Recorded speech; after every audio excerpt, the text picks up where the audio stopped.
അജയകുമാർ എന്ന് പറയുന്ന എൻ്റെ ആ ഫ്രണ്ട് ഇന്നും എൻ്റെ കൂടെ ഉണ്ട്. ഞാൻ അവനെ ചേർത്ത് പിടിച്ചിട്ടുണ്ട്. നമ്മുടെ എല്ലാവരുടെയും ജീവിതത്തിലുണ്ടാവും ഇതുപോലെ ഒരു അജയകുമാറല്ലേ. അപ്പോൾ രാത്രികളിലൊക്കെ ഞാൻ എന്ത് ചെയ്യണമെന്ന് ആലോചിക്കുമ്പോൾ എനിക്കൊരു ഫ്രണ്ടുണ്ട്, എൻ്റെ ചൈൽഡ് സ്കൂളിലെ ഫ്രണ്ടാണ്. അവൻ ആക്ച്വലി പഠിക്കാൻ ആൾ അത്ര മിടുക്കനല്ലായിരുന്നു. 10ാം ക്ലാസ് വരെ പഠിച്ചുള്ളൂ. പിന്നെ അവന് ജോലി അവിടെ ഒരു വെൽഡ് ചെയ്യുന്ന ഒരു ലേബർ ക്യാമ്പിൽ ജീവിക്കുന്ന വളരെ സാധാരണ രീതിയിൽ ജീവിക്കുന്ന എൻ്റെ ഒരു ഫ്രണ്ടാണ്. പക്ഷേ കുട്ടിക്കാലം മുതൽ ഞാൻ 5ാം ക്ലാസ്സിൽ എൻ്റെ കൂടെ കൂടിയതാണ്. ഞാൻ ക്ലാസ്സിൽ ചെല്ലുമ്പോൾ എൻ്റെ കൂടെ ഉണ്ടതാണ്. അവൻ കുറച്ച് ദൂരം, ഏകദേശം 100-100 ചില്ലാൻ കിലോമീറ്ററുള്ള ഞാൻ താമസിക്കുന്നിടത്ത് അപ്പുറമാണ് അവൻ്റെ ലേബർ ക്യാമ്പ്. വളരെ കഷ്ടപ്പെട്ട് അവൻ ജീവിക്കുകയാണ്. പക്ഷെ അവൻ്റെ ആ ഒരു നിക്കിയിരിപ്പുണ്ടാവും, 2000-3000 ദിവസം എല്ലാ മാസം അവൻ്റെ നിക്കിയിരിപ്പുണ്ടാവും. അയക്കാം. അപ്പം അതാണ് അവൻ ചെയ്യണം. അപ്പം ഞാൻ അവനോട് പറയും, അങ്ങനെ ഞാൻ അവൻ്റെ അടുത്ത് രാത്രികളിൽ ഞാൻ പോയിട്ട് ആ ഫണ്ട് വാങ്ങാറുണ്ട്.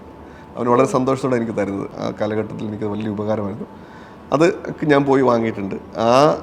ആ വ്യക്തി, അജയകുമാർ എന്ന് പറയുന്ന എൻ്റെ ആ ഫ്രണ്ട് ഇന്നും എൻ്റെ കൂടെ ഉണ്ട്. ഞാൻ അവനെ ചേർത്ത് പിടിച്ചിട്ടുണ്ട്. എൻ്റെ സ്ഥാപനത്തിൽ എൻ്റെ കൂടെ വയ്ക്കുന്നുണ്ട്. നമ്മുടെ എല്ലാവരുടെയും ജീവിതത്തിലുണ്ടാവും ഇതുപോലെ ഒരു അജയകുമാറല്ലേ. അതൊരു എന്താ പറയുക, സ്പെഷ്യൽ പേഴ്സണാണ്. ഇപ്പോഴും ഉണ്ട് കൂടെ ഉണ്ട്. എൻ്റെ കൂടെ തന്നെ. കൈ വിട്ടിട്ടില്ല. ഇല്ലല്ല, കൈ വിടത്തില്ല.